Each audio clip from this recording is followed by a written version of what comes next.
Good morning, good Shabbat Shalom, and welcome to our Shabbat morning pre-recorded Torah study.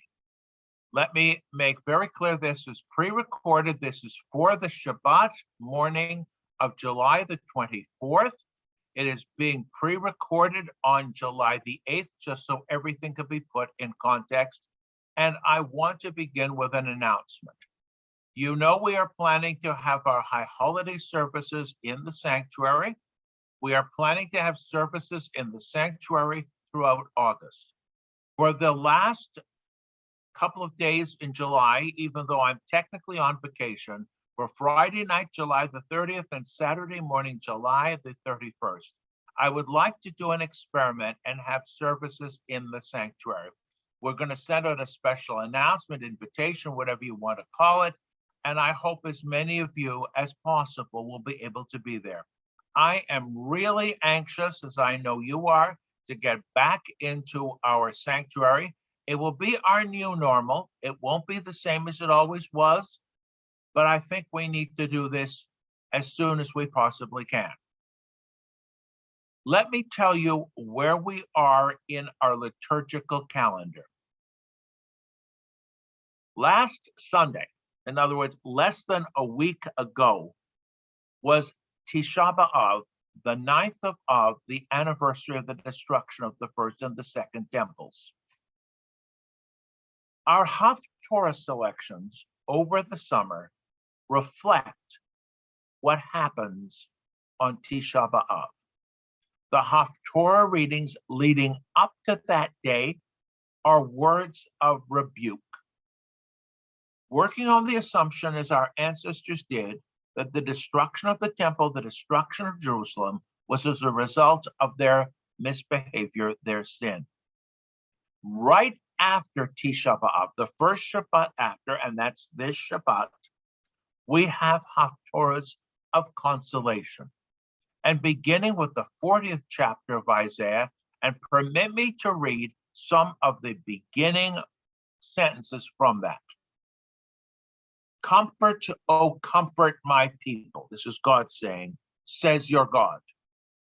Speak tenderly to Jerusalem and declare to her that her term of service is over. Her term of service of punishment is over, that her iniquity is expiated.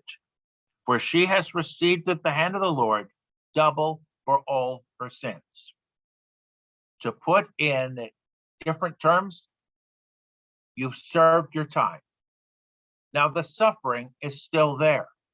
The destruction is still staring in people's faces. Jerusalem has yet to be rebuilt, but God is comforting the people. I know this sounds like a rather wild comparison, but we read last week about God comparing himself to a parent whose children rebel against him, and the pain that causes the parent. The children are punished. Let us assume children are spanked. And what do? They cry. And what do they do when they cry? They turn to the parent who punished them for support, for love, for consolation. And what does the parent do? If it's a good parent, hugs the child and says, now look, just don't do it again. Maybe that's my way of reading this. It's in the past. Well, that's the way they thought at that time. We are going to rebuild. And from here on until Rosh Hashanah, we have several Haftorah readings of consolation. There are many ways of reading the prophets in the Bible. One school of thought, which is very, very selective, says the prophets spoke in God's name, of course. They're not giving their own ideas. They're giving God's ideas, even if it's their language.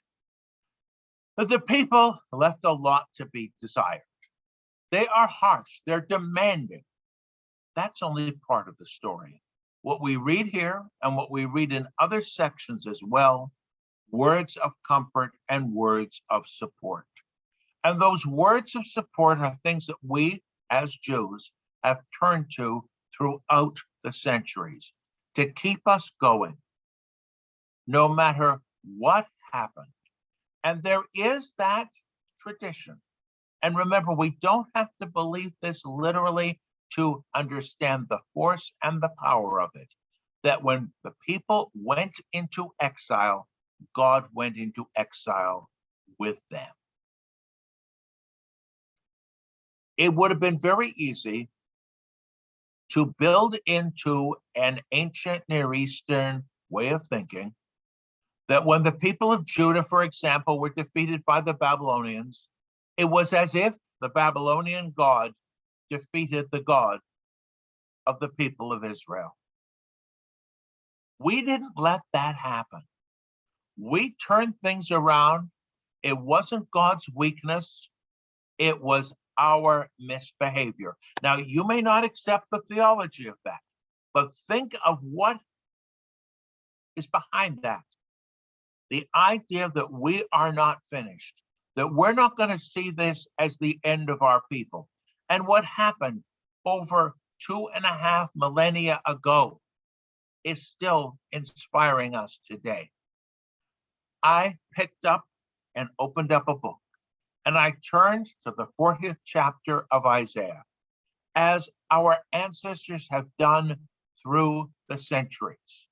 What I did is simply and overwhelmingly at the same time part of a chain of tradition that we have taken the words that comforted us over 2.5 centuries, or 2.5 millennia, forgive me, 2.5 millennia ago, and translated them into our own lives.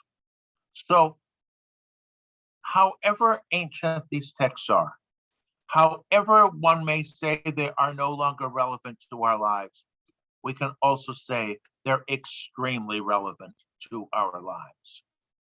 I know in many occasions we have focused on the Torah reading as opposed to, or to the neglect of, that would be a better way of putting it, I think, the Haftorah readings. But I really feel the necessity, and that's why I chose what I did today and what I chose for last week, to look at the Haftorah readings. If you ask somebody for a quickie answer, the connection of the Torah and the Haftorah, the quickie answer, which doesn't work all the time, the same theme, but not always, because there are special Haftorahs for special events, times in the year, and what we have and what I've called the Jewish summer calendar, the Haftorahs of rebuke and the Haftorahs of consolation. I mentioned last week that at this time of the year, you can't help but start thinking about the high holidays, and that's certainly on my mind. And when I read all of this, the words of consolation, last week I found high holiday meaning in words of rebuke, shape up. Now, okay, we've done our job. What happens now? God is with us to console us, to be with us as we rebuild and improve our lives. That is the role, if you want to give some contemporary relevance to these Haftorah readings. It's not just consoling people who lived centuries upon centuries ago.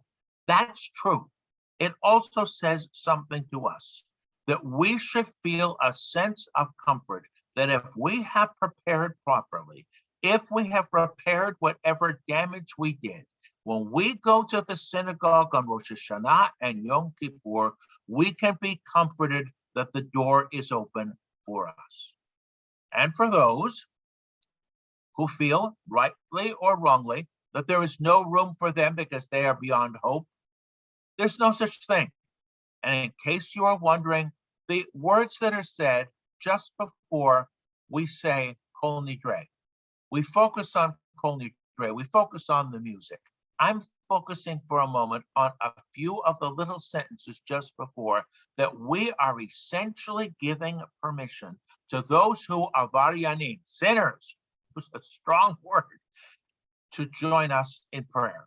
It's not just that you have to be perfect to come. If you were perfect, you wouldn't need Yom Kippur at all. And I've said this too. We're human beings. That means we have failings. If we were perfect, there wouldn't be a need for Yom Kippur. We sometimes intentionally rebel. Sometimes it's just a matter of weakness. Sometimes we tried our best and just missed the mark. But we're given another chance. I almost said a second chance, but for some of us, it's the 90-something chance. And that is what God, as I'm using the metaphor, as a good parent does, giving the child an excellent opportunity over and over and over again. Well, God has been very patient with us through the centuries, and I hope we can be patient with each other.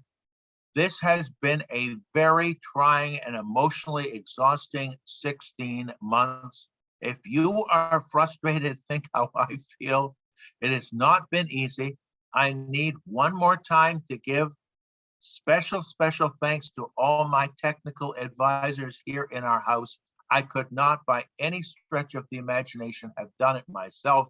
To Corin and to Spencer, I thank you, and I hope now you can sit back and just be part of a community and not part of a production process. And I hope, for all our sake, that we can recreate that wonderful mood that we have in our sanctuary, not just on the high holidays, but our Friday night community, our Shabbat morning community, our festival community. And one more time, be in the next chapter of TBI LBK's Vibrant Life. May God give us the strength and the courage to do what our ancestors did, that no matter what happens, we will prevail and we will continue. Good Shabbos. And next week, I plan to see all of you in the sanctuary. Shabbat Shalom.